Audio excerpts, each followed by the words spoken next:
주제 말씀 함께 기도하겠습니다. 시작. 하나님은 빛이시다. 한 번 더 시작. 하나님은 빛이시다. 아멘. 우리가 세상을 살아가면서요 느끼는 것은 사람은 누구와 사귀면서 살아야 한다는 것입니다. 그래서 사람을 보통 사회적인 동물이라고 하죠. 인간은 혼자서 못 산다. 서로 관계를 맺고 살아야 된다. 교제를 이루기 위해서는 교제의 대상을 잘 알아야죠. 우리가 사랑의 교제를 하려고 할 때 그 교제가 더 깊어지고 의미 있게 되고 결실을 맺으려면 상대방을 알고 그 인격 앞에 합당한 반응을 나타내야만 합니다. 그래 교제가 시작되죠. 저 사람이 누군지, 성격이 어떤지, 어떤 생각을 갖고 사는지, 마음질은 어떤지, 방향은 어떤 방향으로, 철학은 어떤 철학을 가지고 사는지 알아야 교제가 이루어지죠. 오늘 우리 주변에서 일어나는 섭섭한 일들은 교제가 깨어져서 벌어지는 일인데 왜 그렇게 됩니까? 서로가 잘 모르는 데서 시작되는 것입니다. 그러므로 우리가 하나님과 바른 교제를 하려면 하나님을 잘 알아야 하나님과 교제가 시작되는 거예요. 하나님을 알아야 뭘 알아야 교제를 하죠. 그죠? 우리 하나님을 알아야 믿음이 생기는 거예요. 그러니까 믿음이라는 것은 알면서 시작되는 거죠. 알아지는 데서부터 믿음이 시작되는 거예요. 그러므로 우리가 하나님과 바른 교제를 하려면 하나님을 잘 알아야 됩니다. 본문 말씀 요한일서 5장 1장 5절 말씀입니다. 함께 있습니다. 시작. 우리가 그에게서 듣고 너에게 전하는 소식은 이것이니 곧 하나님은 빛이시라. 그에게는 어둠이 조금도 없으시다는 것이라. 아멘. 여기서 강조하고 있는 것은요, 하나님은 빛이시다라는 거죠. 하나님은 어둠이 조금도 없는 빛이신 하나님인 것을 아시기 바랍니다. 그런 분이에요. 하나님은 빛이시기 때문에 하나님과 교제하려는 사람은 빛 안에 거해야만 하는 것입니다. 빛이신 하나님과 교제하려면 우리도 빛 안에 거해야 되는 거예요. 그래야 교제가 시작되는 거죠. 우리가 빛 안에 거하는 생활을 해야 빛이신 하나님과 참된 교제를 가질 수가 있는 것입니다. 그럼 여기서 빛이시라는 말은 무엇을 의미합니까? 이 빛은 거룩함을 의미합니다. 빛의 반대는 어둠이죠. 어둠은 무엇을 의미합니까? 어둠은 죄를 의미하는 거예요. 그러므로 죄와 상관이 없으신 하나님은 교제하려고 하는 사람들에게 거룩함을 요구하는 것은 당연한 거예요. 빛이신 하나님이 인간들에게 거룩함을 요구하는 것은 당연한 겁니다. 너희가 나와 사귐이 있으려고 하느냐? 그런 마음이 있으려느냐? 그러면 너희는 거룩함에 들어와라. 빛으로 들어와라. 어둠을 떠나라. 죄에서 떠나라. 말씀하시는 거. 베드로전서 1장 15, 16절 말씀입니다. 읽겠습니다. 시작. 오직 너희를 부르신 거룩한 자처럼 너희도 모든 행실에 거룩한 자가 되라. 기록하였을 때 내가 거룩하니 너희도 거룩할지어다 하셨느니라. 아멘. 그래서 성도의 특징을 보면요, 점점 인생이 보면 거룩해지죠. 예, 단순해지고 거룩해지고 삶이 선해져요. 거룩이라는 말과 빛이라는 말과 선하다는 말은 비례합니다. 사람이 거룩해지면 빛 가운데 거하게 되고 하나님의 빛 가운데 거하게 되고 빛 가운데 거하게 되면 선해져요. 그것이 하나님께서 만드신 그러한 인간의 그 모습입니다. 그런데 하나님과 멀어지고 어둠에 떨어지고 그 다음에 죄를 지으면 어떻게 돼요? 인간은 죄 가운데 떨어지는 거예요. 그것이 인지상정이에요. 인지상정. 하나님과 자주 만나고 하나님과 교제가 있으면 그 사람은 선해지고 거룩해지는 거예요. 하나님과 멀어지면 그 사람은 악해지고 어두운 가운데 떨어지는 거예요. 인지상정입니다. 사실 우리는 거룩하다는 뜻을 다 헤아리기 어렵습니다. 하나님은 빛이시기 때문에 반드시 그 자녀들이 빛 가운데 거할 것을 요구하십니다. 빛의 자녀들처럼 행하라 라고 말씀하셨습니다. 그러면서 하나님과 교제하는데 문제가 되는 것이 무엇입니까? 거룩하신 하나님과 교제하는데 방해가 되는 두 가지 요소가 있습니다. 하나는 죄이고요. 다른 하나는 하나님 앞에서 정직하지 못하는 것입니다. 이 두 가지가 하나님과 멀어지게 하는 요소입니다. 죄를 지으면 하나님과 멀어져요. 아담과 하와가 죄를 지었기 때문에 멀어지죠. 또 아담과 하와가 하나님께 거짓말했죠. 그래서 멀어지는 거예요. 예. 그럼 하나님과 교제하는 데 문제가 되는 것이 무엇입니까? 그것은 죄이고 하나님은 정직하지 못한 것에서부터 하나님과 멀어지는 것입니다.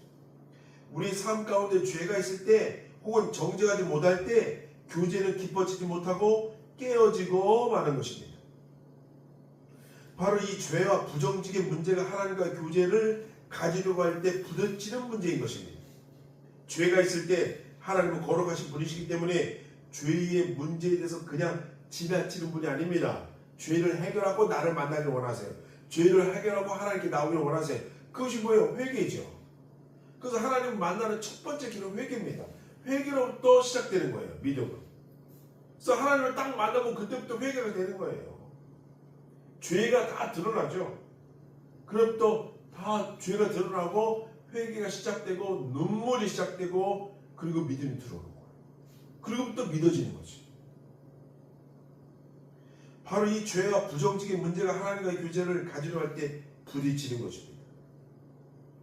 참되신 하나님은 우리에게 참되기를 요구하십니다. 그런데 우리가 스스로 부정직 속에 빠질 때 우리와 하나님 사이의 교제는 깨어질 수밖에 없는 것입니다. 제가 우리 로마서 제가 설교할 때 말씀드렸죠. 인간이 죄 속에 들어가면 나뿐만 아니라 다른 사람까지 다 죄로 끌고 들어가길 원한다니까요. 그리고 진리가 들어올 걸 원치 않아요. 죄 속에 있는 사람은 진리가 그 가운데 들어오는 걸 원치 않아요. 왜냐하면 본인과 내 주위의 사람과 부정직과 죄 속에 있기 때문에 빛이 들어오길 원치 않습니다. 그것이 인간이에요. 그렇게 해요. 하나님과 우리 사이의 교제를 깨뜨리는 7가지 거짓이 있습니다. 첫 번째는요, 요한에서 1장 6절 말씀입니다. 함께 있습니다. 시작. 만일 우리가 하나님과 사귐이 있다 하고 어둠에 행하면 거짓말을 하고 진리를 행하지 아니함 이거니와. 아멘. 만일 우리가 하나님과 사귐이 있다 하고 어둠에 행하면 거짓말을 하고 진리를 행하지 아니함 이거니와 라고 말씀하고 있죠. 하나님과 교제가 있는데 나는 어둠이 있어요. 생활을. 나는 하나님을 믿습니다. 말은 고백하는데 내 생활은 어둠 가운데 처해 있어요. 그러면 괴리가 생기는 거죠. 하나님 거룩과 빛이라고 말씀하셨잖아요. 근데 내 삶은 어둠이에요. 죄 가운데 있어요. 괴리가 있어요. 하나님과 만남이 이루어질 수 없는 거죠. 하나님은 거룩이고 빛이시기 때문에 내 어둠이 하나님 앞에 나을 수 없는 겁니다. 내 생활 속에 죄가 들어와 있고 나와 하나님 사이에 교제가 끊어져 있는데도 불구하고 다른 사람들을 향해서 나는 하나님과 사귐이 있다고 거짓말하고 있지 않습니까? 그 첫 번째 거짓이에요. 두 번째 거짓은요, 요한에서 1장 8절 말씀입니다. 함께 있습니다. 시작. 만일 우리가 죄 없다 하고 말하면 스스로 속이고 또 진리가 우리 속에 있지 아니할 것이요. 아멘. 내 속에 죄가 있으면서도 나는 아주 거룩한 척하는 것은 아닌지 점검해 봐야 됩니다. 그러므로 내 죄가 없다고 말하기 이전에 내 속에 진짜 죄가 없는지 점검해 봐야 되는 거예요. 내 자신을 들여다 봐야 되는 거예요. 내 안에 들보가 있는지. 다른 사람 티눈을 보기 전에 내 안에 죄가 있는지 없는지 나를 먼저 들여다 봐야 되는 겁니다. 내 속에 죄성을 먼저 하나님께 내놓아야 되는 거예요. 그래야 교제가 시작되는 거예요. 세 번째는요, 요한에서 1장 10절 말씀입니다. 시작. 만일 우리가 범죄하지 아니했다면 하나님을 거짓말하는 이로 만드는 것이니 또한 그의 말씀이 우리 속에 있지 아니하니라. 아멘. 우리가 죄를 범했으면서도 죄를 짓지 않았다고 거짓된 의를 과장하는 것은 하나님과의 교제를 깨뜨리는 요소인 것입니다. 나는 죄가 없어. 나는 범죄하지 않았어. 라는 것은 하나님을 거짓말하는 이로 만드는 것이니 또한 그의 말씀이 우리 속에 있지 아니한 이거니와. 나는 죄가 없어라고 말하는 사람은 그 속에 있는 죄성을 바라보지 못하고 자꾸 밖을 향해서 거짓된 행위를 보이는 거죠. 네 번째는요, 요한 1서 2장 4절 말씀입니다. 이게 있습니다. 시작. 그를 아노라 하고 그의 계명을 지키지 아니하는 자는 거짓말하는 자요 진리가 그 속에 있지 아니하되 그를 아노라 하고 그가 누굽니까? 하나님이죠. 하나님을 아노라 하고 그의 계명을 지키지 아니하는 자는 거짓말하는 자요 진리가 그 속에 있지 아니하되 라고 말씀하고 있습니다. 하나님을 아는 것과 지키는 것이 분리가 되어 있으면 안 된다는 거죠. 내가 하나님을 알면 그 말씀을 지켜야 된다는 거예요. 적어도 하나님 알면 지키려고 노력이라도 해야 된다는 거예요. 방향성이 하나님 쪽으로 가야 된다는 거예요. 그래야 진리가 그 속에 있게 되는 거예요. 하나님은 그 행위를 보십니다. 하나님은 중심을 보세요. 그 사람이 하나님 쪽으로 진리 쪽으로 가고 있느냐 그 중심을 보신다고요. 거기에 따라서 하나님은 그 안에 역사하시느냐 안 하시느냐 결정을 하는 거예요. 그런데 하나님을 아노라고 점점 멀어져요. 하나님을 아노라고 내 행동은 점점 멀어져요. 그러면 하나님 역사가 있지 않아요. 그 안에 거하지도 않습니다. 세상을 속일 수는 있어도 하나님을 속일 수 없는 거예요. 그래서 세상을 속일 수는 있어도 하나님을 속일 수 없는 거예요. 그것이 하나님과의 교제를 깨뜨리는 네 번째 죄인 것입니다. 다섯 번째는요. 요한일서 2장 6절 말씀입니다. 시작. 그의 안에 산다고 하는 자는 그가 행하시는 대로 자기도 행할지니라. 아멘. 너무 중요하죠.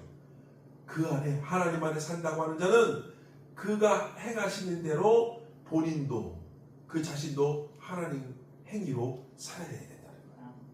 말씀에 의해 살아내야 된다는 거예요. 너무너무 중요하죠. 그래야 하나님과 교제가 시작되죠. 우리는 하나님이 행하시는 것처럼 행함이 있어야 됩니다. 예수님이 그랬잖아요. 십자가 지기 싫었잖아요. 예수님이 겟세마네 동산에서. 하나님 너무 힘듭니다. 이 십자가 지기 너무 힘듭니다. 밤새 고민하셨어요. 인간적으로 너무 힘든 거예요. 그런데 맨 끝에 기도가 뭡니까? 내 뜻대로 하지 마옵시고 하나님 뜻대로 하기를 원합니다. 순종하셨죠. 하나님 뜻에 순종하셨다고요. 그것이 예수님의 위대함입니다. 우리도 마찬가지예요. 우리 삶이 그의 안에서 산다고 하는 자는 그가 행하신 대로 우리의 삶도 그 방향으로 하나님의 말씀의 방향으로 뜻대로 우리 삶의 방향을 가져야 된다는 거예요. 예수님처럼 예수님이 그럼에도 불구하고 십자가를 어려운 십자가를 지셨듯이 우리도 우리 십자가를 지고 주님을 쫓아야 되는 겁니다. 우리에게 참된 그리스도인다운 삶이 있는가를 자문해 봐야 되는 것입니다. 여러분 이런 그리스도인이 참된 그리스도인 줄 아시기 바랍니다. 한국교회는 이렇게 살아야 돼요. 한국의 크리스찬들은 이게 삶을 살아내야 됩니다. 우리 한국의 크리스찬들이 좋은 성도들이 참 많아요. 저는 그걸 알거든요. 정말 믿음에 의해서 정말 목숨 걸고 정말 하나님의 뜻에 의해서 어떤 분들은 그 좋은 집 다 팔고 교회 근처로 이사 와서 자기 인생을 살잖아요. 나는 새벽 예배 다니려고 좋은 집 다 팔고 교회 근처로 이사 와서 새벽 예배 나와서 생을 마치는 분들이 많아요. 그렇게 좋은 성도들이 많다고 우리 대한민국에. 근데 교회가 또 그다음에 그 교회 지도층들이 교회의 이미지를 버리는 경우가 너무너무 많습니다. 좋은 성도를 갖고 있는 한국교회인데 교회 지도층들이 그 모습을 그 빛을 못 발하는 거예요. 빛을 못 발하는 거예요. 성도는 얼마나 우리 한국교회 성도들이 얼마나 순수하고 하나님 그걸 보시거든요. 성도들의 그 순수함, 믿음, 불타는 믿음, 그 순종, 충성 얼마나 대단합니까? 전 세계에서 이런 교회 역사 없어요. 정말 대단한 대한민국의 신앙인입니다. 그런데 지금의 한국교회 이 지도자들이 그것을 너무 물질과 너무 오래 같이 있다 보니까 이 초신임의 그 목회자의 그 상을 잃어버리는 거죠. 그러면서 이 물질에 의해서 좌지우지되는 이해관계에 따라서 물질이 거의 간섭되고 이해관계가 간섭되면서 교회 지도자들이 자꾸 권력에 순종하고 권력에 자기 입이 막혀지고 할 말 못하고 그런 경우가 너무 많은 거죠. 그러니까 성도들은 그 밑에서 그것을 다 보고 있으니 얼마나 안타깝습니까? 한국교회는요 성도들이 힘이 없어요. 성도들은 신앙인으로서 그냥 잘 부리지 힘이 없어요. 교단적으로 목회자들이 나서서 그것을 해야 되는데 그걸 못하는 거죠. 여섯 번째, 하나님과 멀어지는 여섯 번째는 요한일서 2장 9절 말씀입니다. 읽겠습니다. 시작. 빛 가운데 있다면서 그 형제를 미워하는 자는 지금까지 어둠에 있는 자요. 그렇죠. 빛 가운데 있다 하면서 그 형제를 미워해요. 거짓된 형제 사랑이 우리 속에 있습니다. 이것은 우리 이중적인 삶의 본질을 파헤쳐주고 있는 것입니다. 교회의 중직을 맡은 형제끼리 서로 중상모략을 하고 세상 법정에서 싸우는 일들이 종종 있는데 이것은 거짓된 형제 사랑인 것입니다. 교회도 똑같죠. 지금 감리교회도요. 감독 선고하면은 꼭 시비가 올라서 그 법정에 고소합니다. 그래가지고 저 사람은 어떤 문제가 있습니다. 해가지고 꼭 임기 내내 법정에 끌려나가서 재판받아요. 예. 그런 게 너무너무 많아요. 예전에는 상상도 못한 일이거든요. 예전에는 그 한 사람이 되면은 다 순종했습니다. 그리고 그분도 열심히 감독직을 했어요. 예, 그래서 열심히 살아냈다고요. 흠이 없는 사람이 어디 있습니까? 흠이 있지요, 다. 있을 수 있죠. 그런데 그런 분들이 다 꼭 고소를 해가지고 사회 법정에 끌고 나가서 그 사람의 명예를 다 실추시킨다고요. 그 감독의 명예를 다 실추시켜요. 그런 경우가 있다고. 그러면 안 되는 거죠. 일곱 번째로 하나님과 멀어지게 하는 교제입니다. 요한에서 4장 20절 말씀입니다. 시작. 누구든지 하나님을 사랑하더라 하고 그 형제를 미워하면 이는 거짓말하는 자니 보는 바 그 형제를 사랑하지 아니하는 자는 보지 못하는 바 하나님을 사랑할 수가 없느니라. 그렇죠. 여러분 보세요. 보는 형제를 사랑하지 못하는데 보지 못하는 하나님을 어떻게 사랑합니까? 전에도 방금도 말씀드렸지만 이렇게 고소고발에 남발하는데 어떻게 하나님을 사랑하냐고요. 이렇게 사랑하지 못한 형제도 사랑하지 못하는데 어떻게 하나님을 사랑하며 살 수 있는 성도가 되냐고요. 하나님을 사랑한다 하면서 그 형제를 사랑하지 못하는 사람은 거짓말하는 자입니다. 그것은 사랑한 것이 아닙니다. 보이는 형제를 사랑하지 못하면서 어떻게 보이지 않는 하나님을 사랑할 수가 있습니까? 그러면 하나님을 사랑한다고 하는 사람은 형제를 사랑해야 돼요. 여러분 사랑이라는 것은 그 사람은 흠결이 있을 수 있어요. 그 사람의 단점이 보일 수 있습니다. 그러나 사랑은 것을 덮어줄 수 있는 것이에요. 사랑은 그것도 초월하는 겁니다. 그것에 감동해서 그 사람의 그 흠결을 내려놓고 자기 고백을 하고 그리고 회개하고 그래야 역사가 이루어지죠. 고소고발하고 재판만 벌어지고 그러면 서로 원수가 되는 거예요. 우리는 정직에 대한 7가지 말씀을 통해서 생각해 보았는데 그래서 이론과 실제가 모순이 되고 자기의 주장과 행동이 모순된 그리스도인들의 삶의 위선을 보았습니다. 우리는 이런 사실에서 피하지 말아야 됩니다.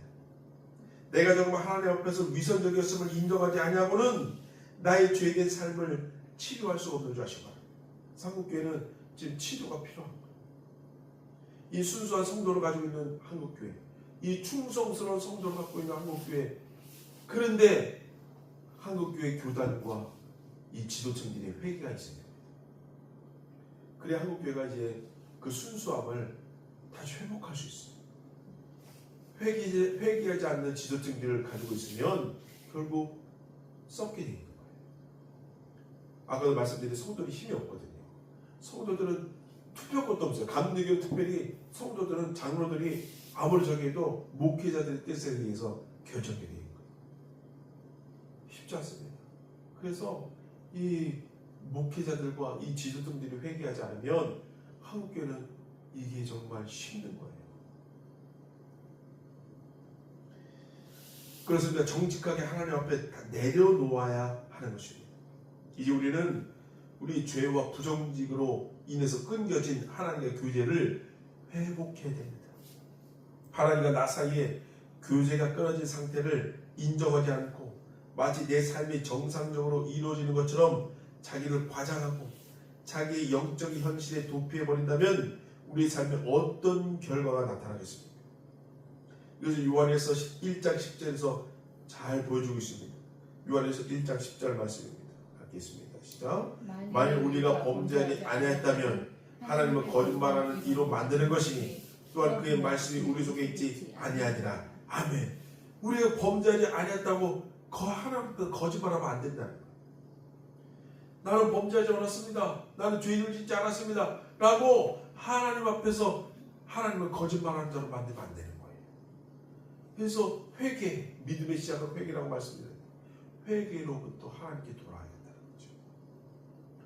주의 말씀이 시시때때로 내 삶 속에 경적을 울리고 내 발걸음이 그릇된 방향으로 갈 때마다 나에게 경고하며 치료하며 나에게 역사하는 것이 그리스도인에게는 삶의 축복인 줄 아시기 바랍니다.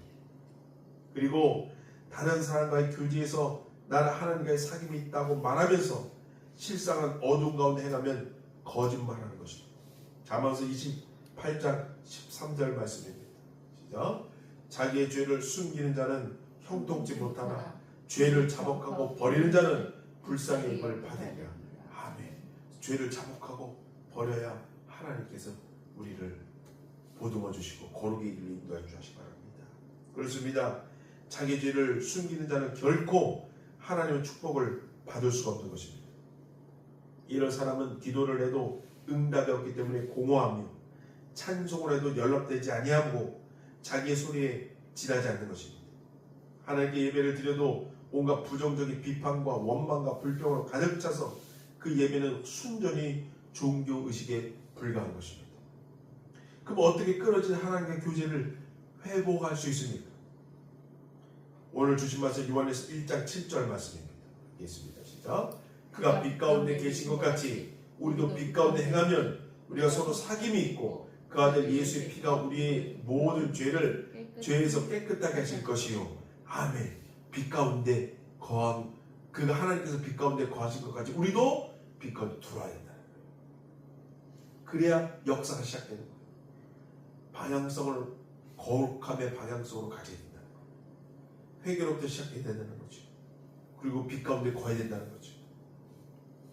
우리가 죄를 범해도 연약해서 실패하고 넘어졌을 때도 잘못을 인정하고 회개하면 하나님이 용서의 하나님인 줄 아시기 바랍니다. 용서함은 예수 그리스도의 보혈의 사역에 근거해서 죄를 자백함으로 이루어지는 것입니다.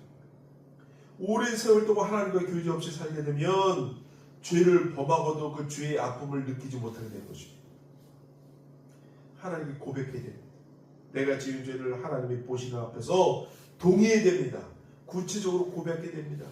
입술로만이 아니라 그 죄를 포기할 때 고백이 이루어진 줄 아시기 바랍니다. 하나님의 약속을 믿어 하나님의 참 용서를 받아들일 때 고백은 완성된 줄 아시기 바랍니다. 그럴 때 하나님은 우리 죄를 사실 뿐만 아니라 모든 불의에서 깨끗게 하실 줄 아시기 바랍니다. 우리를 거룩의 길로 빛으로 인도하신 줄 아시기 바랍니다. 사랑하는 성도 여러분, 하나님은 빛이십니다. 그러므로 우리가 빛 가운데 거해야 하나님과의 사귐이 시작되고 교제가 시작되는 거예요. 모든 거짓을 버리고 죄를 자백하며 용서함 받고 하나님과 교제하는 저희 되시기 바랍니다. 이 시간 함께 기도하기 원합니다. 대한민국 한국 교회를 위해서 기도하시기 바랍니다. 특별히 한국의 지도층들을 위해서, 교회 지도층들을 위해서 기도하시기 바랍니다. 회개하며 빛 가운데 들어올 수 있는 하나님과의 신앙을 다시 찾을 수 있는 그들에게 도와주옵소서. 또한 빛 가운데 들어올 수 있는 거룩해지는 그러한 교회 지도자가 되게 도와주옵소서. 기도하시는 저희 되시기 바랍니다. 주 한번 외치시고 함께 기도하시겠습니다. 주여, 주님 감사합니다. 주님 역사해 주시옵소서. 주님 붙잡아 주시옵소서. 통행하여 주시옵소서. 대한민국의 아버지 하나님 목회자들, 특별히 지도자들 함께 해주시고 아버지 하나님 주님 앞에 먼저 엎드려 아버지 빛 가운데 들어오신 분들에게 도와주시옵소서. 거룩함을 회복하며 이해관계에 따라서 서로 고소고발하며 남발하는 그러한 어둠으로 치닫는 그러한 교계가 되지 않게 도와주시고 아버지 하나님 믿음의 선배들처럼 사랑으로 신앙으로 아버지 하나님 그들에게 다가가며 또 조금만 흠이 있어도 사랑을 덮어줄 수 있는 아버지 하나님 교회 지도자들에게 도와주시옵소서. 주님 잡아주시옵소서. 주님 역할해 주시옵소서. 어려운 선배들의 믿음을 본받게 도와주시고 어려운 선배들의 믿음 따라 살 수 있는 걸 도와주시옵소서. 주님 붙잡아 주시옵소서. 주님 역사해 주시옵소서. 우리 또한 저 또한 믿음 따라서 빛으로 인도하시고 하나님과 교제하며 살 수 있는 내가 되게 도와주시옵소서. 거룩하게 살 수 있는 내가 되게 도와주시옵소서. 역사해 주시옵소서. 붙잡아 주시옵소서. 감사드립니다. 오늘 말씀 나사렛 예수를 기도합니다.